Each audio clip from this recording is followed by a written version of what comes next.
Hello friends, Mela Khanwai Meena, assistant professor English from government college Chamela Jhalawar. आपका हमारे YouTube channel में हार्दिक स्वागत है। कल अपन ने थॉमस ग्रे की elegy written in a country churchyard के फर्स्ट स्टेंजा के बारे में पढ़ा। आज अपन सेकेंड और थर्ड स्टेंजा के बारे में पढ़ेंगे। तो फर्स्ट स्टेंजा ने थॉमस ग्रे ने संध्या के आगमन और उसे संबंधित ग्रामीण वातावरण का बहुत ही सुंदरता से वर्णन किया है और उसने गांव के संध्या काल का वर्णन किया है। संध्या के समय चर्च की बजती हुई घंटी दिन की समाप्ति का संकेत करती है। चौपाई चारागाह से धीरे धीरे लौटते हैं। किसान सुबह से शाम तक खेतों में काम करने के लिए थक जाता है, वह अपने घर बड़ी थकान से वापस लौटता है। समस्त नैन गोचर प्रदेश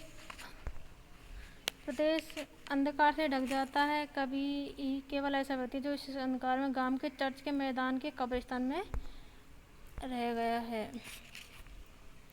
इस प्रकार Thomas Gray beautifully describes the coming of the evening and the rural atmosphere associated with it. The lines beautifully describes an evening in the countryside. The church bell ringing in the evening indicates the end of daytime. The cattle slowly return from the pasture ground. The farmer, after working in the field for the whole day from morning to evening, gets fatigued. He walks back laboriously towards his home. The whole landscape is enveloped by darkness. The poet is the only person left in the darkness of village churchyard.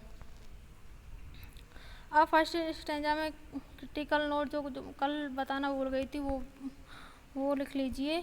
The picturesque presentation of the scene is highly suggestive of the poet's mood.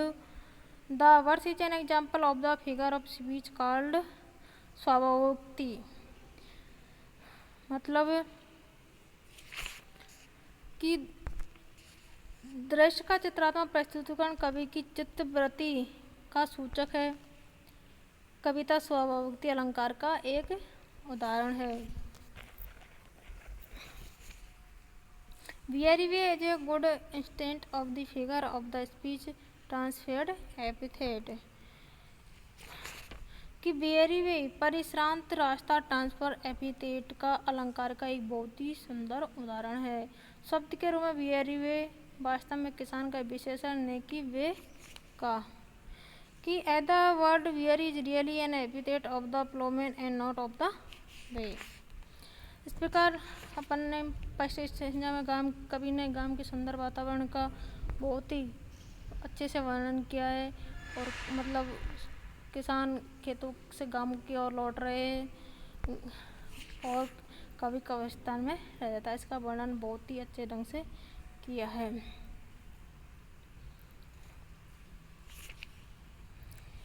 अब देखिए second stanza.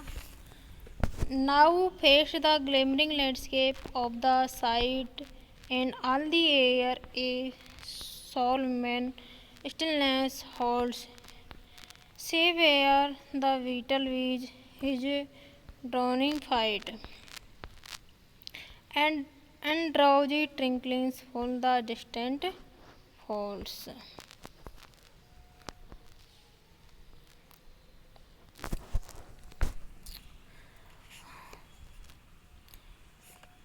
और इसमें now का अर्थ है यहाँ पे soon after the ringing of the curfew bell and the return of the farmers from their fields.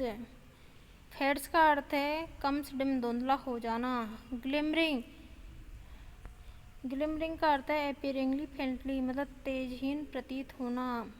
Now fades site the landscape appearing faint as the twilight time is gradually become visible in the darkness of the night. Air atmosphere solemn serious मतलब गंभीर।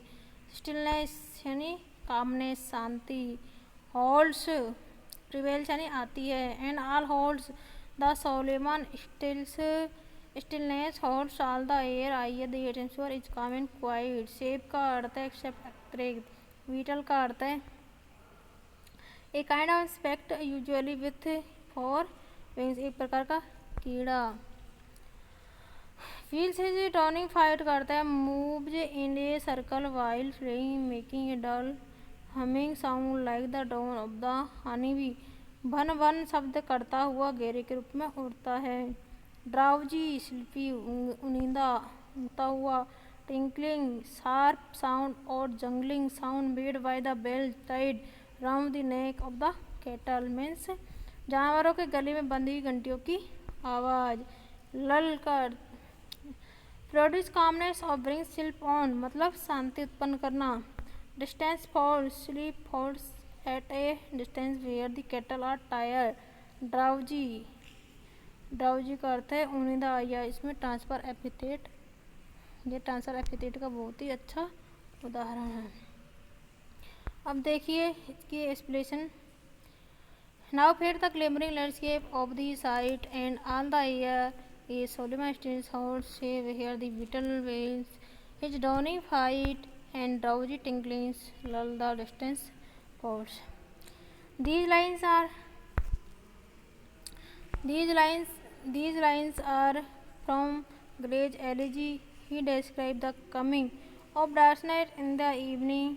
The poet says that the shades of darkness are gradually descending upon the earth. The darkness is spreading all over. In the evening, twilight gradually goes and darkness covers the calm atmosphere. The calm atmosphere is only disturbed sometimes by humming of the flying beetles and the jungling sounds which are made by the small whales attached to the neck of the cattle. When they move their necks in drowsiness in their closer at some distance. मतलब ये पंक्तियाँ grey की elegy की है। कभी संध्या काल में आने वाले अंधकार का वर्णन कर रहा है, कभी कहता है कि अंधकार की छाया क्रम से पृथ्वी पर उतर रही है।